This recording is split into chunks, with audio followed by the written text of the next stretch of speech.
आज़ादी बचाओ news channel में सभी दर्शकों का स्वागत है। गुम हुए 24 मोबाइलों को ढूंढ निकाला सदर बाजार पुलिस थाने की टीम ने। दरअसल सोलापुर शहर सदर बाजार पुलिस थाने में शहरी नागरिक व ग्रामीण के लोगों के मोबाइल गुम होने के बढ़ते मामलों को देखते हुए साइबर पुलिस की मदद से 4,16,000 रुपये कीमत के 24 मोबाइल जब्त कर पुलिस आयुक्त यमराज कुमार जी के हाथों संबंधित व्यक्तियों को दिया गया, जहां नागरिकों ने पुलिस का आभार माना। इस मामले की अधिक जानकारी पुलिस अधिकारी ने दी है।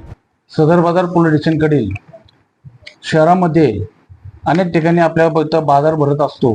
तसंच वेगवेगळ्या कामाकरिता खेडेगावातून नागरिक येत असतात। अशा नागरिकांचे बरेचसे मोबाईल हे कुठं गाडी चालवताना किंवा चालत जाताना पडले जातात किंवा घाव होतात।